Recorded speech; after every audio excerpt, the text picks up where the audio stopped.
እንደምን አላችሁ? እኔ አለው እግዚአብሔር ይመስገን ደህና ነኝ። ዛሬም በጠቃሚና በአዲስ ፕሮግራም በድጋሜ ተገናኝተናል። በዛሬው የጤና ፕሮግራማችን ላይ የምንመለከተው ቡናን በፍጹም መጠቀም ወይም ደግሞ መገደብ ያለባቸው ሰዎች ምን አይነት ሰዎች እንደሆኑ በዚህ ቪዲዮ ላይ በሚገባ የምነግራችሁ ይሆናል ማለት ነው። ይህ የጤና ትምህርት ታዲያ ለበርካታ ሰዎች በጣም ጠቃሚና አስተማሪ ስለሆነ ሁላችሁም በቅንነት ላይክና ሼር በማድረግ ሌሎችንም አስተምሩ አሳውቁላለሁኝ። ከዚህ ቪዲዮ ጋር በተያያዘ ደግሞ ጥያቄ ካላችሁ በኮመንት ላይ አስፍሩልኝ፣ እመልስላችኋለሁኝ። በቀጥታ ወደ ጤና ትምህርታችን የማልፍ ይሆናል። ቡና እንደሚታወቀው ተጠቅሰው የማያልቁ እጅግ በጣም በርካታ የጤና ጥቅሞችን ይሰጠናል።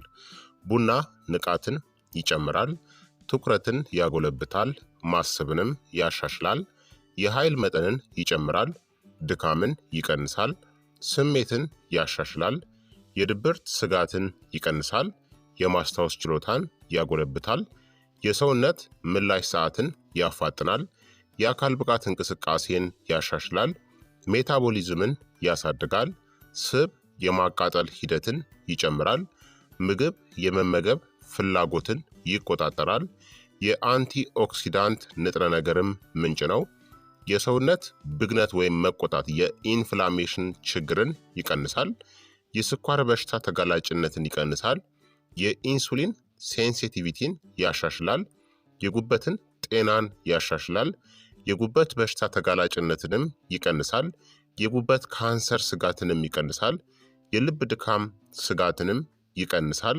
የስትሮክ ስጋትንም ይቀንሳል፣ የልብና የደም ዝውውር ስርዓትን ጤናን ያሻሽላል፣ የነርቭ ሴል መበላሸት በሽታዎችን ይከላከላል፣ የፓርኪንሰንስ በሽታን ስጋትንም ይቀንሳል፣ የአልዛይመር በሽታ ስጋትንም ይቀንሳል፣ ከመርሳት በሽታም ይከላከላል፣ የተወሰኑ የካንሰር አይነቶችን ስጋትንም ይቀንሳል፣ የአንጀት ካንሰር ስጋትንም ይቀንሳል፣ የጡት ካንሰር ስጋትንም ይቀንሳል፣ የፕሮስቴት ካንሰር ስጋትንም ይቀንሳል፣ የአንጀት ጤናንም ያሻሽላል፣ የምግብ መፈጨት ሂደትንም ያጎለብታል፣ የክብደት አስተዳደርን ወይም ደግሞ መቆጣጠርንም ይደግፋል፣ የሐሞት ከረጢት ጠጠር ስጋትንም ይቀንሳል፣ የኩላሊት ስራንም ያሻሽላል፣ የሪህ በሽታ ስጋትንም ይቀንሳል፣ የመልቲፕል ስክለሮሲስ በሽታ ስጋትንም ይቀንሳል፣ የህይወት ዘመንንም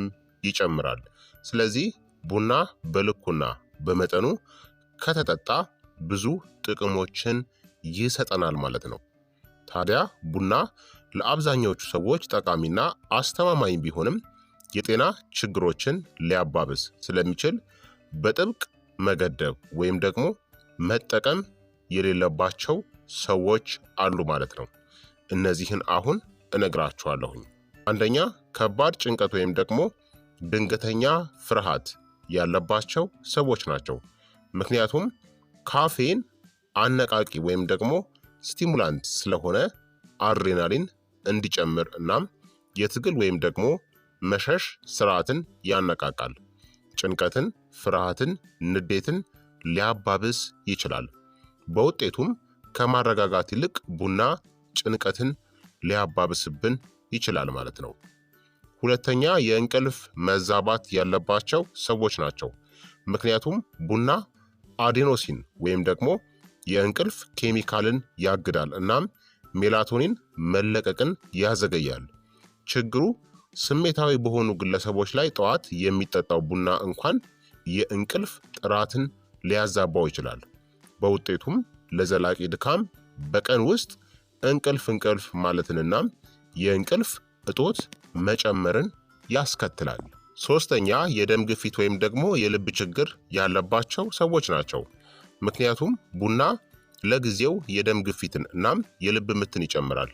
ችግሩም በደም ግፊት ወይም በልብ ምት መዛባት ያለባቸው ሰዎች ላይ የስትሮክ፣ የልብ ድካም ወይም ደግሞ የልብ ምት መዛባት ስጋትን ሊጨምር ይችላል። በውጤቱም በልብና በደም ስሮች ላይ ተጨማሪ ጭንቀት ወይም ደግሞ ስትረስን ይፈጥራል ማለት ነው። አራተኛ፣ እርጉዝና የሚያጠቡ ሴቶች ናቸው። ምክንያቱም ካፌን የእንግዴ ክፍልን አልፎ ወደ ጽንስ ይደርሳልና በፅንሱ ቀስ ብሎ ይዋሃዳል። ችግሩም ከመጠን በላይ ቡናን መውሰድ ከፅንስ መጨናገፍ፣ ያለ ጊዜው መውለድናም ከዝቅተኛ ክብደት ጋር የተያያዘ ነው። ለሚያጠቡ እናቶችም ካፌን ወደ ጡት ወተት ሊገባ ይችላል። ይህም በጨቅላ ህፃናት ላይ ብስጭትናም የእንቅልፍ መዛባትን ሊያስከትል ይችላል። ውጤቱም በቀን ከ200 ሚሊግራም ወይም ደግሞ ከአንድ ኩባያ ወይም ደግሞ ሲኒ ገደማ ባነሰ መጠን መገደብ ወይም ደግሞ ሙሉ ለሙሉ ማስወገድ ይመከራል። አምስተኛ የጨጓራ አሲድ መውጣት ወይም መመለስ ወይም የጨጓራ ቁስለት ያለባቸው ሰዎች ናቸው። ምክንያቱም ቡና የጨጓራ አሲድ ምርትን ያበረታታል። ችግሩም የደረት ማቃጠል፣ አሲድ ወደ ጉሮሮ መመለስ ወይም ደግሞ የጨጓራ ህመምን ያባብሰዋል። በውጤቱም የምግብ መፈጨት ችግሮችን ሊያባብስ ይችላል ማለት ነው። ስድስተኛ የተወሰኑ የአእምሮ ጤና ችግር ያለባቸው ሰዎች ናቸው። ምክንያቱም ቡና ብስጭትን፣ እረፍት ማጣትን ወይም ደግሞ የማኒክ ምልክቶችን ሊያባብስ ይችላል። ችግሩም እንደ ባይፖላር ዲስኦርደር ወይም ደግሞ ስኪዞፍሪኒያን ባሉ ሁኔታዎች ውስጥ ካፌን የስሜት መለዋወጥን ሊያስነሳ ወይም ደግሞ የጭንቀት ስሜትን ሊያባብስ ይችላል ማለት ነው። ሰባተኛ የአጥንት የጤና ችግር ወይም ደግሞ ኦስቲዮፖሮሲስ የአጥንት መሳሳት ያለባቸው ሰዎች ናቸው። ምክንያቱም ከመጠን በላይ ካፌን በሽንት ውስጥ የካልሲየም መጥፋትን ይጨምራል። ችግሩም በአመጋገባችሁ ውስጥ ያለው ካልሲየም ዝቅተኛ ከሆነ ይህ የአጥንት መሳሳትን ያፋጥነዋል። ውጤቱም በተለይም በአዛውንቶች ላይ የአጥንት ስብራት ስጋትን ይጨምራል ማለት ነው። ስምንተኛ ልጆችና ታዳጊዎች ናቸው። ምክንያቱም እያደጉ ያሉ አእምሮዎችና አካላት ለካፌን የበለጠ ስሜታዊ ናቸው።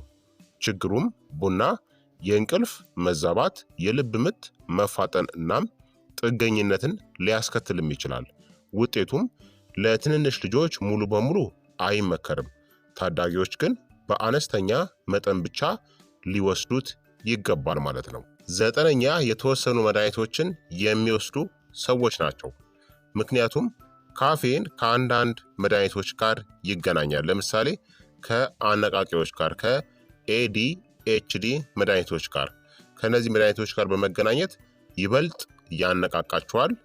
እንዲሁም የደም ግፊት መድኃኒቶችን ውጤታማነታቸውን ሊቀንሰው ይችላል። ከጭንቀት መድኃኒቶች ጋር የእነዚህንም ውጤታማነታቸውን ሊቀንሰው ይችላል። ደምን የሚያቀጥኑ መድኃኒቶችን እንደ ዋርፋሪን ያሉ መድኃኒቶችን የምትወስዱ ከሆነ ከእነዚህ ጋር ደግሞ መስተጋብርን ሊፈጥር ይችላል ማለት ነው። በውጤቱም መድኃኒትን የምትወስዱ ከሆነ ሁልጊዜ ከሐኪማችሁ ጋር መማከር ያስፈልጋል ማለት ነው።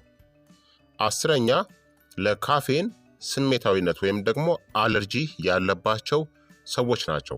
ምክንያቱም አንዳንድ ሰዎች ካፌን በጣም በዝግታ ይዋሃዳሉ፣ በዘረምል ምክንያት ማለት ነው። ችግሩም አንድ ኩባያ ቡና እንኳን የልብ ምት መፋጠንን ወይም ደግሞ የሆድ ህመምን ወይም የጨጓራ ህመምን ሊያስከትልም ይችላል። ውጤቱም ቡናን ሙሉ በሙሉ ማስወገድ ያስፈልጋል ማለት ነው።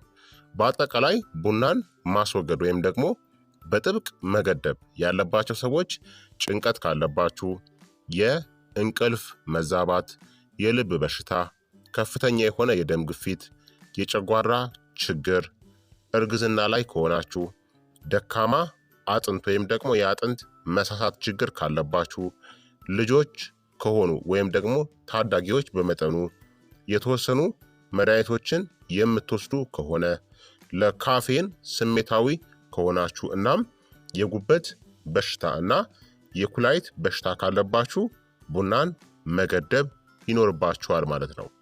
ከዛ ውጭ ግን ቡና ቅድም በመግቢያ ላይ እንደጠቀስኩላችሁ በልኩና በመጠኑ ከተወሰደ ተጠቅሰው የማያልቁ እጅግ በጣም ዘርፈ ብዙ ጥቅሞችንም ይሰጣችኋል ማለት ነው። ታዲያ ቡናን በምትጠጡበት ጊዜ ምንጊዜም ቢሆን በቂ ውሃን መጠጣት ይኖርባችኋል ማለት ነው። ስለዚህ ክቡራትና ክቡራን ተመልካቾቼ የዛሬው የጤና ትምህርት እንግዲህ ይህንን ይመስል ነበረ። እንደተማራችሁበት ተስፋ አድርጋለሁኝ። ሀሳብ አስተያየታችሁ ደግሞ አይለኝ ይላለሁ። ይህ የጤና ትምህርት ለበርካታ ሰዎች እንዲደርስ ሁላችሁም በቅንነት ላይክና ሼር በማድረግ ሌሎችንም አስተምሩ አሳውቁላለሁኝ። ከዚህ ቪዲዮ ጋር በተያያዘ ደግሞ ጥያቄ ካላችሁ ጥያቄያችሁን በኮመንት ላይ አስፍሩልኝ። በቀጣይ የጤና ትምህርት እስከምንገናኝ እኔንም እናንተንም ቸር ያቆየን። መልካም ጊዜ፣ መልካም ቆይታ። ቻው ቻው።